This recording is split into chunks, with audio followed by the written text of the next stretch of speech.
ये महाराज, ज्ञान अगर छोटे से बच्चे से भी प्राप्त होता है ना, तो वहीं से भी ले लेना चाहिए।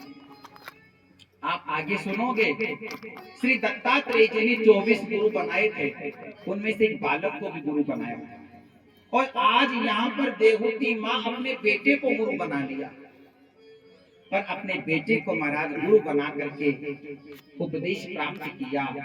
और कहते मेरे कपिल भगवान ने माता को ऐसा उपदेश दिया कि महाराज उस माँ की गति हो गई। बोले भक्तवत्सल भगवान की जय जय जय श्री राम। यहाँ से चतुर्थ स्कंद में हम प्रवेश करते हैं। ये कहते हैं मनोजी महाराज की एक बेटी जिसका नाम आकृति था, इस आकृति का विवाह रुचि प्रजापति के साथ किया। और इनकी तीसरी बेटी प्रसूति का विवाह दक्ष के साथ किया। और बंधुओं, इन दक्ष के 16 कन्याएं हुई, जिनमें से 13 तो धर्म को दी, एक पितरों को दी, एक अग्नि देवता को दी, और जो सबसे छोटी बेटी थी जिसका नाम था सती, इस सती का विवाह भगवान शंकर जी के साथ किया। लेकिन इन शंकर जी के कोई संतान नहीं हुई। तो पूछ लिया विदुर जी ने कि महाराज इनके संतान क्यों नहीं हुई।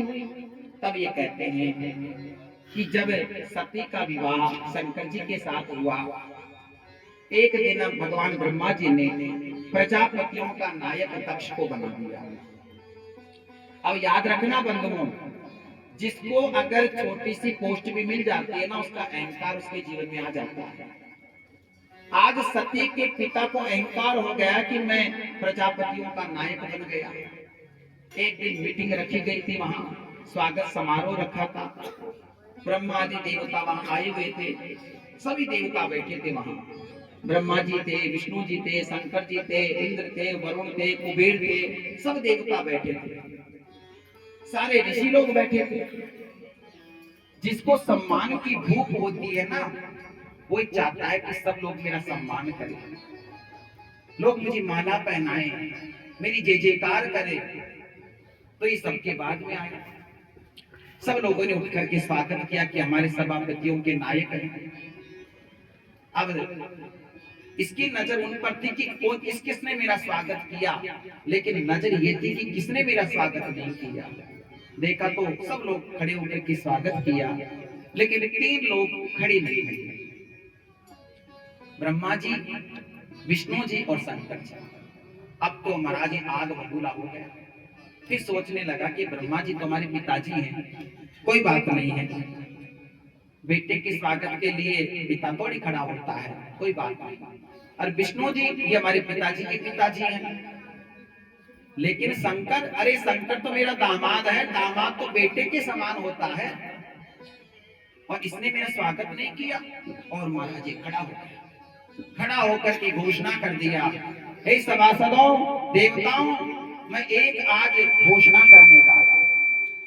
श्रूयतां ब्रह्मर्षयो, श्रूयतां ब्रह्मर्षयो मे सह देवा सहाग्नया साधुना भ्रुवतो वृत्तं नाज्ञानां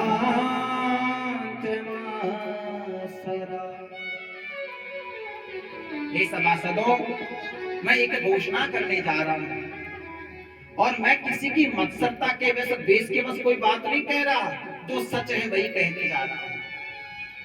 ये जो आपके सामने बैठा है ना शंकर, मेरे पिता ब्रह्मा जी के कहने पर मैंने अपनी मृग लोचनी बेटी का विवाह इस मरकट लोचन के साथ कर दिया। लेकिन देखो, ये शंकर, ये शिव नहीं है, ये तो साक्षात मुर्दा है, शव है, शव है। अरे इसको ये शिष्टाचार मालूम नहीं, सभ्यता मालूम नहीं कि कौन आया तो उसके किसके लिए स्वागत के लिए खड़ा होना चाहिए। अरे रहेगा कहाँ, शिष्टाचार कहाँ से आएंगे। सभ्य लोगों में तो बैठा नहीं है, भूत प्रेतों के साथ रहता है, नंगा रहता है, शमशान में रहता है, शिष्टाचार कहां से आएंगे इसमें। मुंडों की माला पहनता है। इतना कहा महाराज, शिव जी तो कुछ नहीं बोल पाए। क्योंकि बंधु शिव कौन है? याद रखना, शिव का मतलब होता कल्याण। शिव जी शांत प्रिय है, चुप है, शांत। लेकिन सब लोग एक दूसरे की तरफ देखने लगे, लेकिन किसी ने विरोध नहीं किया कि दक्ष ये क्या कह रहे हो तुम। नंदी खड़ा हो गया भगवान का गण। नंदी कहने लगा, अरे दक्ष, तेरा किसने नाम दक्ष निकाल दिया? तू तो पूरा अदक्ष है। तू किसका अपमान कर रहा है? तुझे पता है शिव का जो साक्षात कल्याण स्वरूप है। और इसने कह दिया, महाराज अरे नंदी, तू तो शिव के साथ रहता है, तुझे क्या मालूम तेरा मालिक कैसा है। और सुनो देवताओं, आज मैं घोषणा करने जा रहा हूं कि आज के बाद कोई शिव को यज्ञ में, उत्सव में नहीं बुलाएगा, और जो बुलाएगा वो सबसे बड़ा दुश्मन मेरा होगा। घोषणा हो गई। अब प्रजापतियों के नायक थे, नायक का सब बात मानते हैं। श्रापा श्रापी होने लगी महाराज। नंदी ने कहा, रे दक्ष, तो शिव का अपमान कर रहा है। भृगु ऋषि बोल पड़े। जब श्रापा श्रापी होने लगी तो शिव जी ने कहा, चलो यहाँ से। शिव जी कैलाश आ गए। लेकिन बंधुओं, सच्चा पति या सच्चा व्यक्ति वही होता है जो कोई अपमान कर देता है। जबकि महाराज उनके ससुर जी ने अपमान किया, लेकिन अपनी पत्नी को नहीं बताया कि तुम्हारे पिता ने हमारा अपमान कर दिया। अगर आज का पति होता ना वो, तो सबसे पहले माथा फोड़ी अपनी पत्नी से करता ना कि तेरे बाप ने सबके सामने मेरे को बेइज्जत कर दिया, लड़ता ना अपनी पत्नी से। लेकिन शिव जी ने कुछ नहीं कहा कि देवी, तुम्हारे पिता ने हमारा अपमान कर दिया। क्योंकि जो विष पी सकता है ना, वो महाराज छोटे मोटे घावों को भी सहन कर सकता है। शिव जी कुछ नहीं बोल पाए। कई दिन गुजर गए। अब एक दिन क्या हुआ, दक्ष सोचने लगा कि कोई यज्ञ नहीं कर रहा, कोई उत्सव नहीं कर रहा, इसलिए नहीं कर रहा कि शिव जी को नहीं बुलाए तो शिव जी नाराज हो जाएंगे, और शिव जी आ गए तो मैं उनसे नाराज हो जाऊंगा, तो क्यों ना मैं यज्ञ कर लूं। तो इस दक्ष ने हरिद्वार के अंदर एक क्षेत्र है, कनखल क्षेत्र, बहुत सुंदर जगह है। तो उस कनखल क्षेत्र के अंदर इसने यज्ञ किया। सबके पास कार्ड भेजा बंधु, सबके पास, लेकिन अपनी बेटी के पास नहीं भेजा। सब लोग अपने अपने वाहनों से अपनी अपनी पत्नियों के साथ विमानों में बैठ करके जा रहे हैं उस यज्ञ को देखने के लिए। और जानते हो विमान कहां से लेकर के जा रहे हैं? कैलाश पर्वत से। क्यों भाई, उधर से क्यों जा रहे हैं? इधर से भी तो जा सकते हैं ना। वो इसलिए जा रहे हैं क्योंकि इनको पता है, क्योंकि ससुर दामाद की खटपट चल रही है। और हम ये दिखाने के लिए चलेंगे, लो तुम्हारे ससुराल जा रहे हैं, तुम यही रहो, देख लो तुम्हारे ससुराल जा रहे हैं। और इसका मौके का फायदा कौन उठाता? सबसे बड़ा साधु भाई उठाता उसका। सही है ना, कि देखो तुम्हारे ससुराल जा रहे हैं और देखो यही बैठे रहो। अब महाराज सब लोग विमान से जा रहे थे, आकाश मार्ग से, और देखो गीत गा रही स्त्रियां। और जैसे कैलाश पर्वत आया ना, तो जोर जोर से गीत गाने लगे कि सती को सुनाई दे कि कहाँ जा रहे हैं। इधर सती को कुछ पता ही नहीं था कि मेरे पिताजी यज्ञ कर रहे हैं और शिव जी के महाराज मेरे पिता की लड़ाई होगी, ये भी पता नहीं था सती को। तो अब जैसे ही स्त्रियां उधर से जा रही थी, इन्होंने कहा, अरे देवियों एक मिनट। तो कहा, क्या है, कहाँ जा रही हो? अरे सती तुम्हें पता नहीं है? अरे तुम्हारे पिताजी है ना, बहुत बड़ा यज्ञ कर रहे हरिद्वार में, कनखल क्षेत्र में, वहां यज्ञ देखने के लिए जा रही है, तुम नहीं चलोगी क्या?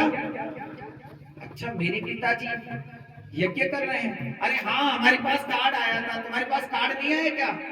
सती सोचने लगी, हो सकता है कि मेरे पास भी कार्ड आया हो, कहीं ये नंदी भंगी इधर भटक दिया होगा। इन्होंने कहा, तुम चलो देवियों, मैं भी अभी आती हूँ। ये तुरंत दौड़ी दौड़ी अपने पति के पास आती है।